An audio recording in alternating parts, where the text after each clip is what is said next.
Thank you, everyone. First of all, welcome, and thank you also for making time out for Day Lewis. Welcome to Kensington Palace to celebrate our 40th year, a very special year for me and my brother JC. 40 years also to the day, a year I met Nalini.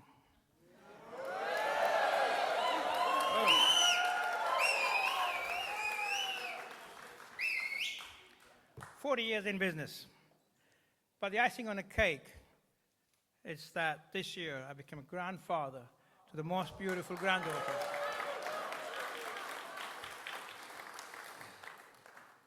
It only seems like yesterday that I walked into my first pharmacy. It was in Southborough in Tunbridge Wells, and it was 25th of May 1975. I've been reminiscing over the 40-year journey, and I thought I'll share some of my moments with you. I grew up in a small town in Kenya. My father sent me to a boarding school in Truro in Cornwall in 1967. His only wish was that I would come back as a qualified doctor and make him proud. But what a cultural shock it was coming to England. From a small town on the shores of Lake Victoria. It was like a goldfish being thrown into a lake. The 60s was a great period to come to England.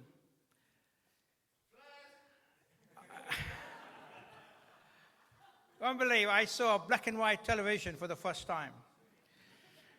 England had just won the World Cup, and the country was in euphoria.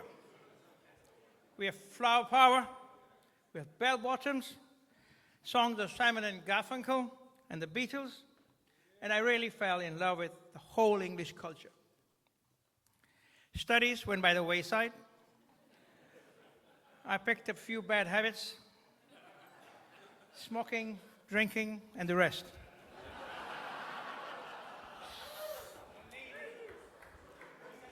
The headmaster, unsurprisingly, gave me a bad reference. And my bad grades didn't help, so medical college was out of the question. And it was a choice of going back home or grabbing another course. And I chose pharmacy, and I'm glad I did. Oh. Thank you. Boarding school taught me many things. Amongst them, value of comradeship and survival.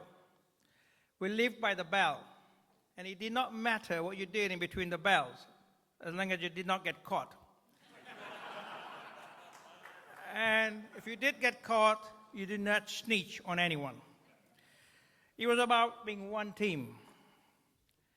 I treated my housemaster as a second father, until he told me one day, "Patel, I am not your father. Don't keep asking me every time you want to do something. Just do what you think is right." So his comments threw me, but the decision-making from that day on was easy. I learned that if you wanted something, you just went for it.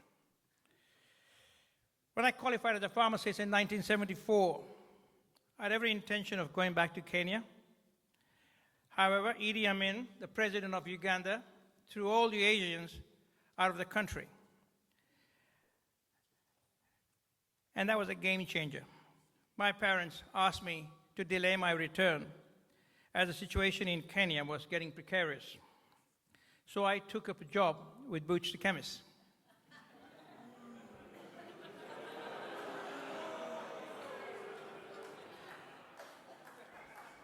Anyway,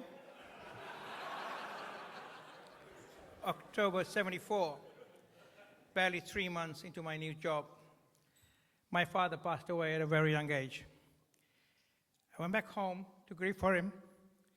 He was my world. 3 months later, I decided there was nothing for me in Kenya. Losing my father at the age of 24 was a great shock. I came back to England in January 75 and had a great passion to buy a pharmacy, and the rest is history.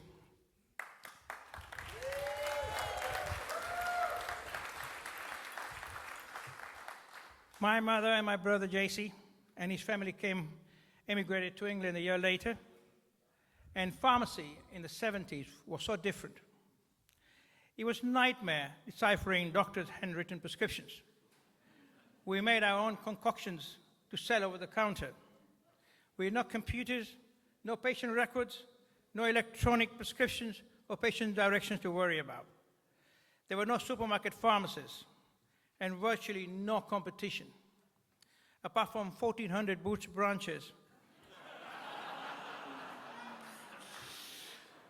Almost all the rest were independently owned. It was good to be amongst the pioneers of the early consolidation in pharmacy. We all wore white coats in those days, yet we do more services now. And how many men, not to mention women, walk around with a smile on their face just a result because pharmacists can now prescribe Viagra? We continued to grow, and by 1988, we had 32 pharmacies. That's when we had our first crisis. The country went in a recession. The interest rates went up to 16%. And like many other businesses at the time, we struggled to pay our bills. So encouraged by a business mentor, I went back to college, evenings and weekends, to study an MBA. That was a critical incident in my life. Relating my academic learning to my business, it became apparent that if we did not take corrective action, we would have gone bust. So we decided to sell all but 8 pharmacies and managed to survive.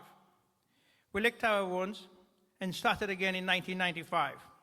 However, this time, with a very clear vision, we changed our business culture and became a very people-centric business.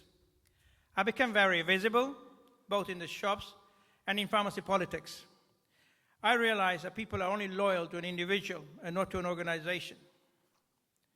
So you may ask me, what are the secrets of our success? And the one thing I learned earlier on in my life, that was to trust others and hand over the keys. If you look around the room today, and you can see the network that has helped us to succeed. It's all about partnership and trust and collaboration at every level. Our people are the cornerstone of our business, and we invest in our people. I believe we are the only pharmacy chain with a gold invested in people accreditation.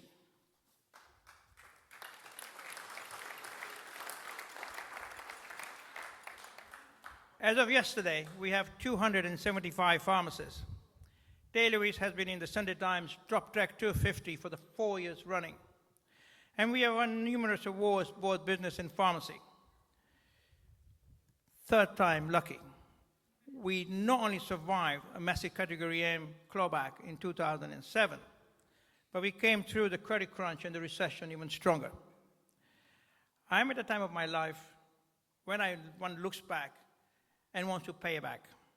For the last 3 years, our colleagues have raised £300,000 for local charities in the communities where our pharmacies are. We also support pharmacy schools by fitting out pharmacies and universities, offering bursaries, and taking on 75 pre-registration students each year. Our pharmacy graduates now, or the new pharmacy graduates now, find it difficult to get jobs. And I believe time has come for a second pharmacist. So I recently announced that we are now recruiting 35 more additional pharmacists. On the entrepreneurial front, we have successfully launched our joint venture scheme, which I shall now expand in the next few years. So what in the last 40 years has given me the most satisfaction? Believe me, it's not the financial success. It is the people value and the friendship that we've built along the way. It is championing for the cause of pharmacy.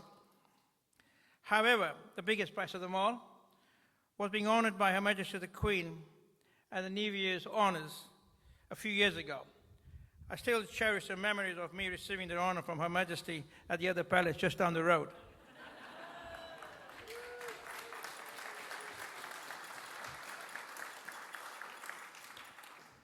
So what better palace than Kensington Palace to celebrate our 40th anniversary? A palace full of heritage and history. So what would I like my legacy to be? When my future generations look back in 100 years from now. And that is that with my brother JC and my 3 children, Jay, Rupa, and Sam, we created an international healthcare company that touched the lives of many millions of people. Thank you.